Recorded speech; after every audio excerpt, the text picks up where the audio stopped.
On this episode of Locked On Angels, when is it the right time to call up a hitting prospect? Or how do you know when it's time to call up a pitching prospect? When are they ready? And what should we look for? Should the Angels look for as they're looking for free agents? Let's talk about some recent Halo history to help answer some of those questions. It's time to get locked on with Mike and John, and this is Locked On Angels.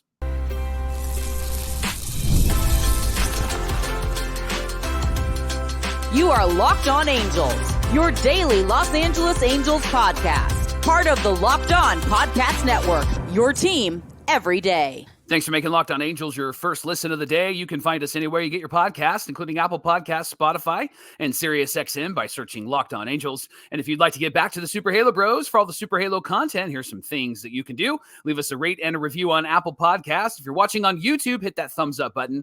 And if you're not subscribed already, please subscribe and become a Locked On Everydayer. And whether you're watching or listening, come over to YouTube, leave a comment. It's one of the best ways to get in touch with us and be a part of the conversation. And today's episode of Locked On Angels is brought to you by Gametime. You can download their app, create an account, and use our promo code LOCKEDONMLB for $20 off your first purchase. Thanks for being here for this episode of Locked On Angels, where it's your team every day. You've got the Frisch Brothers here with you, a.k.a. the Super Halo Bros. My name is John, and that's my brother Mike. And my name is Mike, and that's my brother John. Hey, we're going into our third offseason here at Locked On Angels. It's our third year as the host, soon to be fourth year, and we're here 5 days a week all the way through late December. We'll drop down to about 3 days a week at that point. But until then, you got us Monday through Friday, every single weekday, covering all the topics that you want to discuss here on Locked On Angels regarding our Halos. And on today's show, Mike, I thought it was a good idea to think about when the right time to call up a hitting prospect, a pitching prospect, and what do we look for in a free agent? We're going to look at some recent Halo history, help us decide all that. But because it's the offseason and there's a lot of questions to be answered about what this team's going to look like in 2025, I thought it was a good time to have this conversation. Let's get rolling when it is a good time to call up a hitting prospect. Yeah, let's look at two recent Angel greats. Erick Aybar, who was an international free agent, and Howie Kendrick, who was an amateur draft pick. So Howie's career as an Angel, he had a great slash line, Johnny. Remember, he was going to be this guy that was going to break records, and he was this guy that was going to have a batting title and all of that stuff. Didn't really get there, but he did have a great slash line, had a 292 batting average for his career as an Angel, 332 on base, a 424 slugging, and a 756 OPS, a 108 OPS plus. Played 9 seasons with the Halos, over 1,000 games, had almost 250 doubles, 78 home runs, and had over 1,200 hits. And he always hit for about 280 or above. My one complaint is that he would ground ball, double play, Howie Kendrick, or he would have some of those meaningless home runs. But I wish that we had Howie Kendrick back right now, right? You know what? The meaningless home runs and the meaningless RBIs,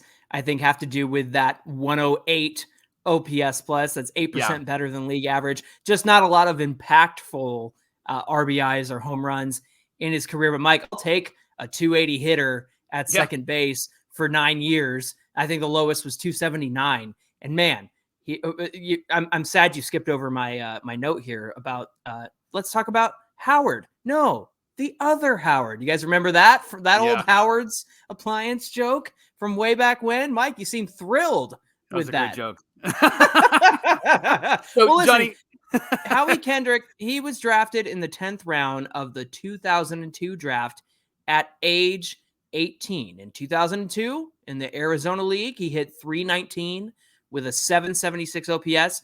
In 2003 with Provo, that's rookie ball, he hit 368 with a 952 OPS. In 2004 with Cedar Rapids, that's single A, he hit 367 with a 964 OPS. Get this, Mike. In 2005, across high A and double A, he hit 367 with a 1,020 OPS. Wow. And then he debuted April 26, 2006 against the Tigers. He was playing second base, 22 years old, played a lot of first base and second base, shared some time with AK, Adam Kennedy at second, and Rob Quinlan and Kendrys Morales at first. You know base. what? I knew you were going to laugh about Rob Quinlan, and he hit like 300 something in 2006. Yeah, when you have 4 at bats, makes it pretty easy when you can do that, right? That guy. Talk about meaningless hits.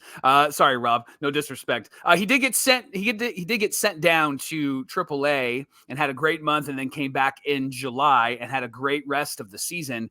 Johnny, Kendrick had 4 years of crushing it through the minor leagues from ages 18 to 22. He debuted with the Angels at age 22. So the big question here is, considering Christian Moore crushed it through college and so far has tore it up in single A and double A, although small sample size, right? Only 25 games. Do we see more this year? Do the Angels start the season with him? Is he a Howie Kendrick-like player? It's interesting if you take into consideration Christian Moore and his college years versus Howie Kendrick getting drafted at 18 and then crushing the minor leagues all the way up. Mike, I think more than ever, colleges are comparable to what's going on in baseball's minor league systems. And so I'm not sure if the Angels will start the year with Christian Moore. They are a lot more ambitious than the team was, back when Howie debuted. They already kind of had their middle infield figured out. Like you said, he was sharing time with Adam Kennedy, who was, gone in 2007. And also you had to consider later on, like he's sharing time with like a Meiser Astures and whatnot. And so I feel like the Angels of the last decade, 2 decades ago now, had that sort of thing figured out. I think with the Angels, they will probably be more ambitious with Christian Moore and give him a fair shot in spring training to make the team. My concern is it too much too soon? And again, I go back to, how does the college circuit rank against the minor leagues? And Christian Moore was part of one of the better college circuits. And so I think that he does have a chance to make it in 2025. What do you think? Do the Angels start the season with him, or do they wait on that? I think that it would make pretty good sense to give him some time, especially if they're going to be competitive, if they're going to try to compete for a playoff spot, unless he blows your mind and plays out of his mind in spring training, which I if he does, I don't even know if that is what crosses the line or checks the box for the Angels, because it's spring training, right? And Miguel Sano played incredible in spring training last year. And so I think that for somebody like Christian Moore to be in this lineup on opening day, he's going to have to really impress. But I also think that the Angels might wait on him. I won't be surprised if we see him in June. Let's put it that way. I think that we would probably see a Howie Kendrick kind of route. It'll be June. He's up, and maybe because they have an injury, or maybe because they just don't like what they're having happen at second base, whatever the case might be. I could see that being more of the move for the Halos in 2025. Yeah, it makes sense to me. And I have to consider Christian Moore's defense at second base is also kind of a question. Even when he got drafted, there's still some questions about it. Looks like he did fairly well in the minor leagues.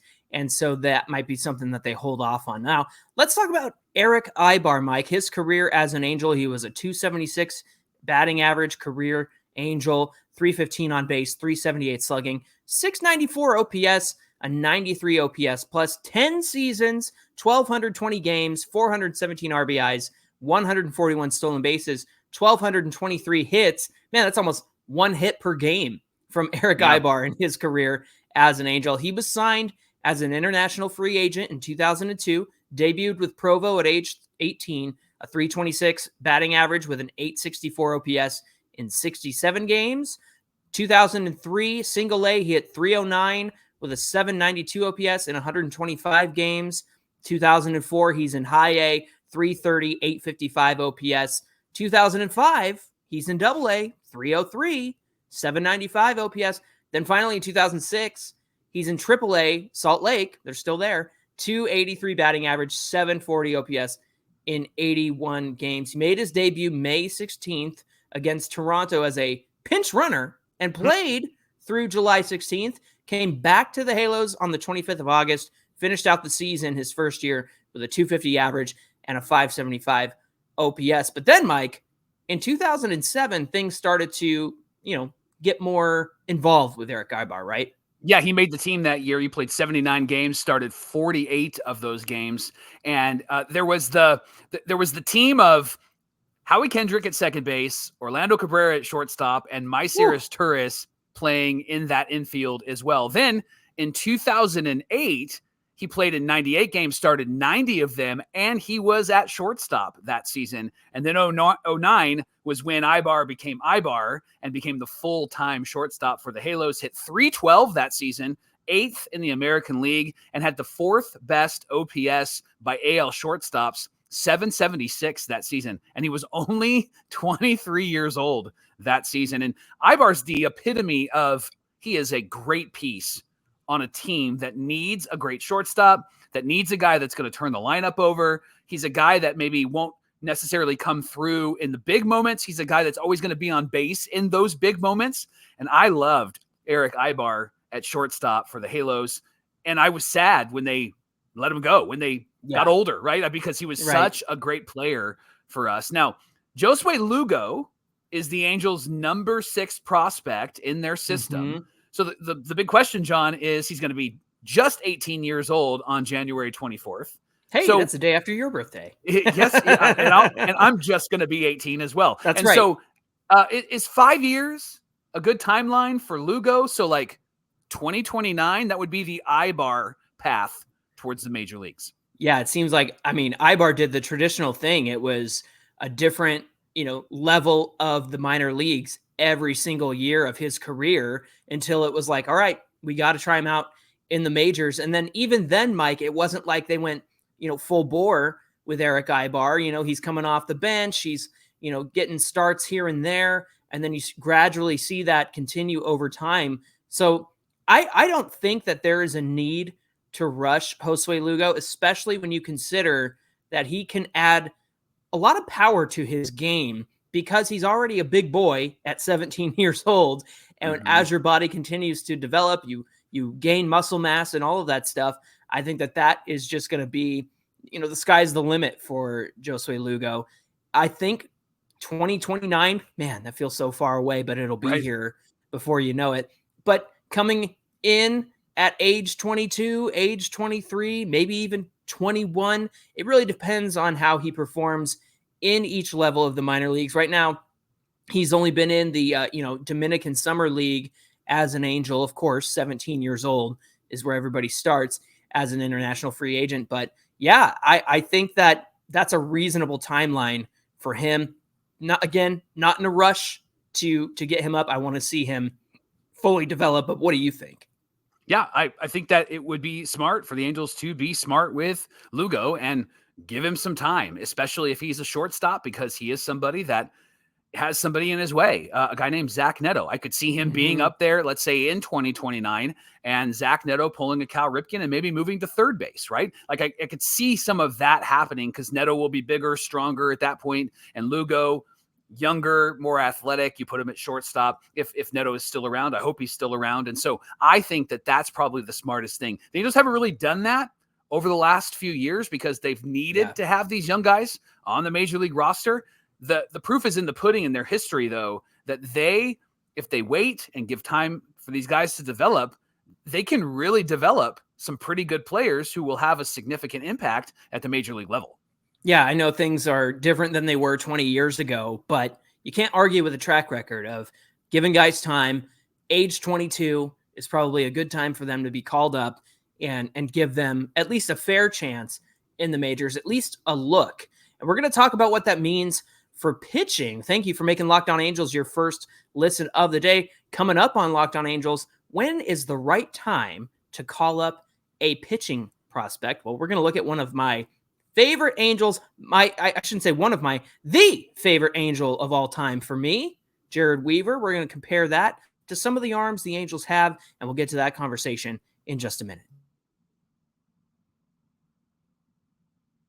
Today's show is brought to you by FanDuel. They're America's #1 sportsbook, and they want you to be real smart when you're making your real bets. And so when you get a hunch in the middle of the game, you can check out the live latest stats, the play-by-play, and so much more on the same page where you place your bets. Is going to help you make better decisions and win more. And FanDuel wants you to win, so they're going to help you get started with $200 in bonus bets guaranteed when you place your first $5 bet. And it's all waiting for you at FanDuel.com.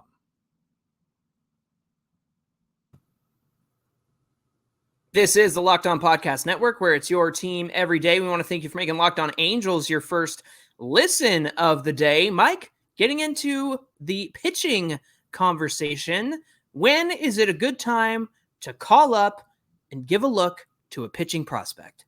Yeah, let's look at Jered Weaver's path Woo! through the minor leagues to the major leagues. John, his We need career a as bell. an Angel. We need a real bell, actually. We got to have Let's that work on happen. that. Christmas is coming. Let's get it for Christmas. There we go. So his career as an Angel, 150 wins, 93 losses, a 3.55 ERA, over 2,020 innings pitched, an ERA plus of 114, 11 years as an Angel, a three-time All-Star, finished 5th, 2nd, and 3rd in the Cy Young voting, had a 20-win season and an 18-win season thrown in there as well. Was drafted in the first round, 12th overall out of Cal State Long Beach, and was a great pitcher with the Cal State Long Beach team. And Weaver pitched in college, starting at age 20. He was 20 in 2002, 17 games, was 8-4 with a 4.39 ERA. Age 21, 2003, 19 games, 14-4 with a 1.96 ERA. And then age 22 season was 2004, 19 games, 15-1 with a 1.63 ERA, Johnny. Good grief. I missed the dream, Weaver. Come on. Weaver began his career as an Angel at age 22. Didn't pitch in 04 because he had thrown so much for Cal State Long Beach, the dirt bags, right? 2005, he started in high A and then pitched into double A that same year. Across those two divisions, he went 7-4 with a 3.96 ERA. 2006, Mike, he went 6-1 with a 2.10 ERA, but he also debuted in 2006 at age 23. Listen to this. As a rookie, 19 starts, 11-2, a 2.56 ERA, 123 innings pitched, and a 177 ERA plus. That's 77% better than league average that season. What a debut. And remember, he replaced his brother Jeff. That's right. On the Angels, and there was this big controversy, like, what's Thanksgiving going to be like at the Weaver house now that the younger brother replaced the older brother? Jeff was kind of on the tail end of his career. Angels got him. He was an innings eater and was a pretty efficient pitcher, but having Jered come up, Jered was just a much better, more dominant pitcher and did an incredible job starting in season 1 with the Angels. Man, 11-2 as a rookie with a 2.56 ERA. What a season, man. That's incredible. Yeah, incredible stuff from Jered Weaver. Now, I want to bring up two guys to take into consideration here for the current day. That's Caden Dana and Reed Detmers. Now, Caden Dana was drafted out of high school at 18 in 2022. He did struggle in single A. That was one start he had in 2022. He moved from single A to high A in 2023, pitched to a 3.95 ERA. 2024, just 20 years old, Mike. In double A with Rocket City, he was 9-7, had 23 starts, 135 and 2/3 innings pitched, and a 2.52 ERA. Of course, we all know he came up for a few starts just to get a look so the Angels could give him a chance. There was nothing to play for, so why not see how he handles major league pitching? Struggled 1-2, 9.58 ERA in 3 starts. Now remember, he was 20 years old this year, so I think that plays into it. But then, Mike, why don't you talk about Reed Detmers and his history before he came to the Angels, and then what happened when he finally got called up?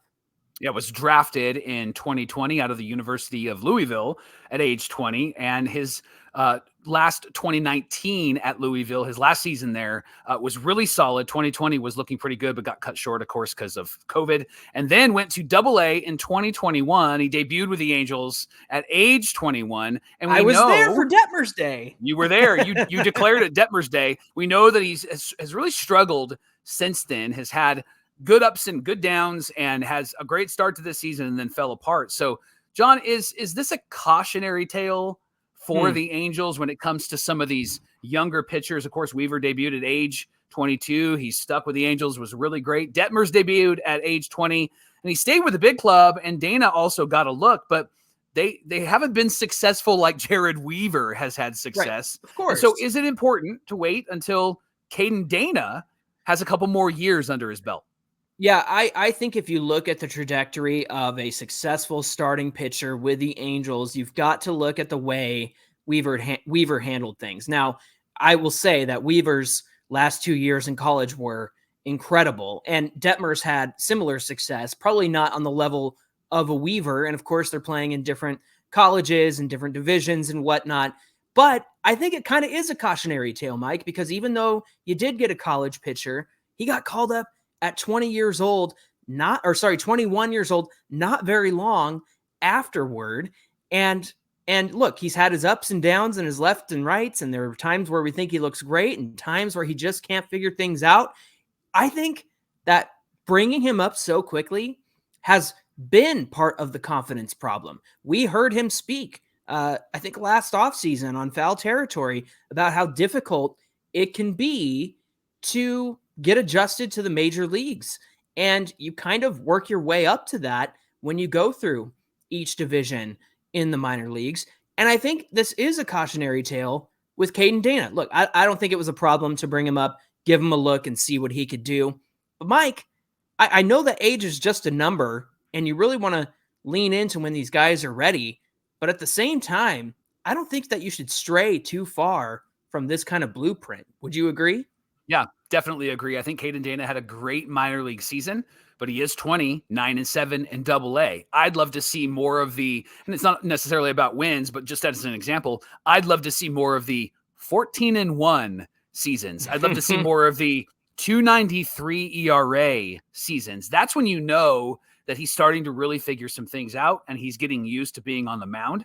And so that's I think when you want to call him up. So if that starts happening next year, then I think they need to pay attention to that. But I do think that they should give him at least this next year to continue to pitch at Double-A, see what he can do at Triple-A. Of course, Double-A is a little bit more pro ball style than Triple-A because it's a hitter's park when it comes to where Salt Lake is and things like that. I think that they need to give him some time this season in Double-A to really figure some things out. I'd love to see those numbers really improve. And I think that Reed Detmers is a cautionary tale. On Reed Detmers, I think that this is his first major league season this season in his mind, or at least it should be in his mind, because he's had ups and downs, lefts and rights, sent down, brought back up. And so if he is not comfortable now, I'm concerned he's never going to be comfortable, right? Because he's had a lot of time at the major league level. If you're not comfortable now with the traveling schedule and those types of things and going to the major league ballparks, and like you've had almost 4 years to really work that out at the major league level, which I know is different than the minor league level. But I think that Reed has to walk into this season as his first official major league season. And I think that could be a better perspective, a better vision for him this season. Does that make sense? Yeah, it makes sense to me because it's almost like you're hitting the reset button and you're putting everything that's happened so far behind you. Look, I know he has a no-hitter in his career, and that's fantastic. But I think even that, you got to throw it all out the window and treat this season as your call-up season.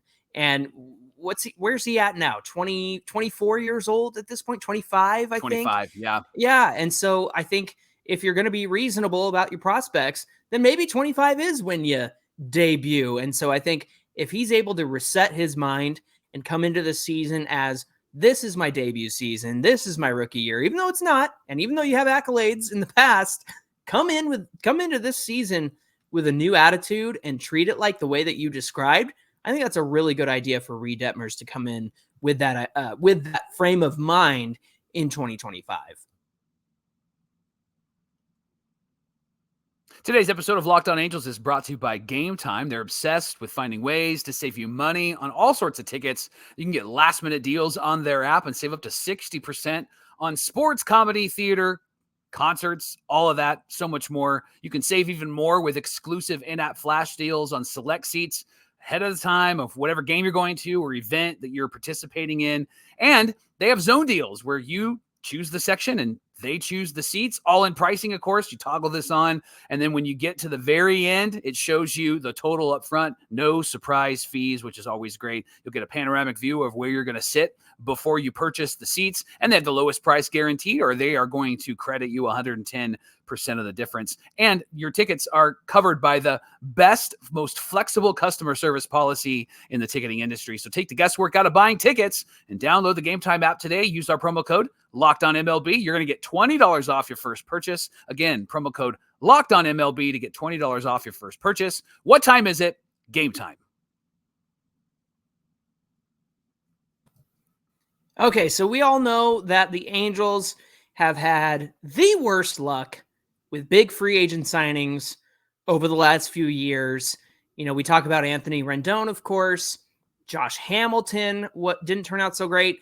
Albert Pujols, you know, was never the same and just was not going to be the machine in Anaheim. Certainly had a lot of accolades and certainly contributed to, you know, the teams that, like the 2014 team, that was a great season for him. Mike, somebody in our comments the other day said, who was worse, the Rendon signing or the Hamilton signing?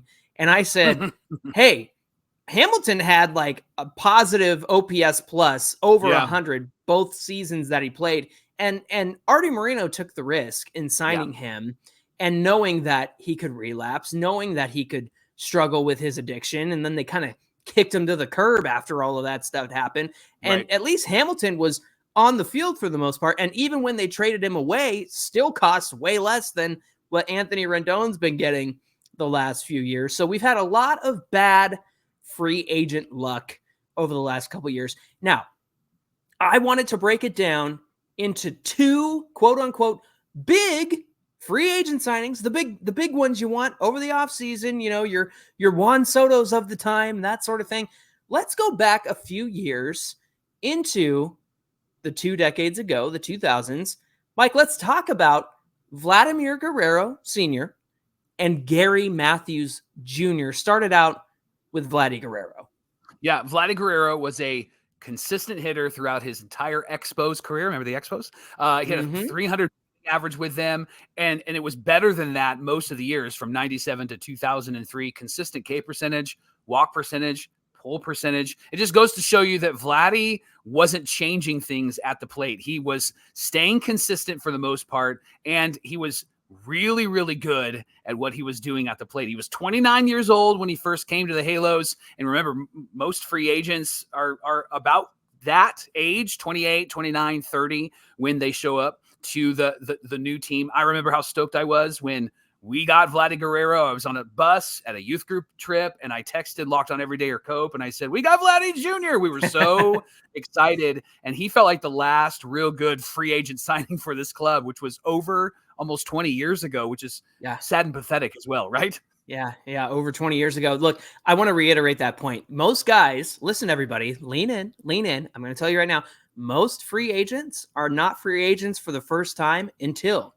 28, 29, 30. So when we have comments that say, oh, I don't want some 30-year-old guy getting signed. Well, you're out of luck because most of these guys are 30 years old. Juan Soto is the exception because he was up here at 19. Bryce Harper is an exception because he was up here really early as well. So but like Juan Soto's 26 right now. So that's one thing I want to hammer home. But let's look at Gary Matthews Jr. He was signed at age 32 for the 2007 season.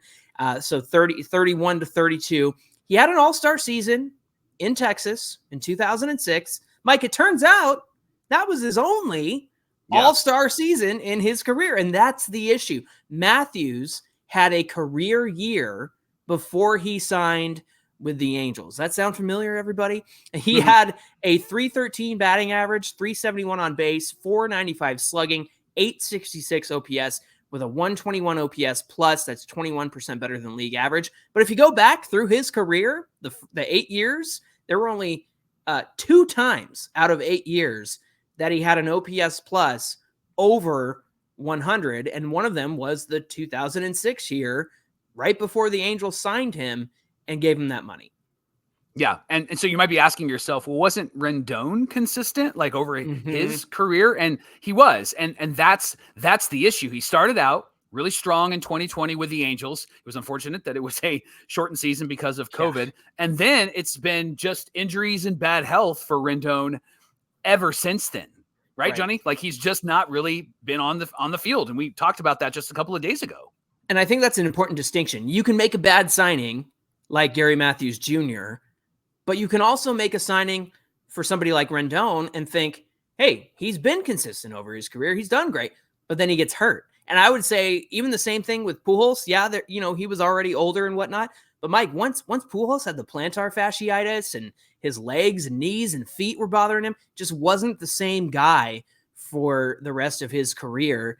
And I think that's the catch-22 here. Is you can make a bad signing like Matthews Jr., but you can also make a bad signing when you don't expect Rendon to get as hurt as he has been over the last 4 years. So what factors can we look at, you and I, our everydayers, what can we look at to avoid a problem free agent signing? There's a couple things that we can do. We have the benefit of new data, metrics, StatCast. I know we get tired of, StatCast says this is a launch angle of such a but Baseball Savant is StatCast. And so if you go to baseballsavant.com, you can really drill down into the details. One of the things I like to look at, Mike, that's a recent thing, is the hard hit percentage, because if you see that hard hit percentage dwindling year over year over year, just ticking down ever so slightly, I think that's an indication that somebody's kind of losing their power. Now, maybe they made a change at the plate. Maybe they did something like that, but you can usually read about that in the news somewhere. But if you see that hard hit velo dwindling down year over year, that's going to be a problem. What else can we look for, Mike? Yeah, the average exit velo, is it consistent year over year? That would be important to look at. This is something the Angels didn't do with Josh Hamilton because StatCast wasn't really available at that time. If you looked at his StatCast numbers from 2011 to 2012 when the Angels got him, his last part of 2011 was not good. Like, he really fell off a cliff. And so them giving them the big numbers and signing him and choosing him over Torrey Hunter, like, the numbers said, don't do that. So average exit velo, is it consistent year over year? What's their approach at the plate? That's another thing that you need to pay attention to. FanGraphs has their plate discipline metrics, so you can find all of that as well. And then, John, the thing that the Angels should pay attention to with anybody that they sign is what? Injury history, and you can check that on Spot Track. And if you go back and look at Rendon's injury history, I did see knee and foot and elbow and stuff like that. So he has been injured, Mike, but all of the stuff that he's dealt with, the only thing that really overlaps is like a knee issue. And so it's really hard to even go back and look and see, like, man, was Rendon always going to get hurt? It's just hard to tell sometimes, but I think if you look at the metrics that we shared with you, that's going to help you make a good decision on a free agent. Thanks for making Locked On Angels your first listen of the day. Now for your second listen, check out Locked On MLB. It's available on YouTube or wherever you get your podcasts, part of the Locked On Podcast Network, where it's your team every day. Hey, be sure you give us a follow at Locked On Angels on Twitter, at Super Halo Bros on Twitter and Instagram. Whether you're watching or listening, come on over to today's show, get in the YouTube comments section, hit that like button and subscribe button. We're almost to 8,000 subscribers. We'd really love it if you could help us out. Mike, what's on deck for tomorrow's show? Your favorite, Jered Weaver, was on Foul Territory, Bing! Had some really good things to say, interesting things to say, talked a little bit about Mike Trout. So we're going to summarize that conversation for you tomorrow on Locked On Angels. All right, looking forward to discussing that with you. We hope you'll come back and join us. Until then, my name is John, and that's my brother Mike. And my name is Mike, and that's my brother John. Thanks for being here with us, everybody, and we'll see you back here on Friday. Weaver references all over the place. Ding, ding, ding, ding, ding, ding.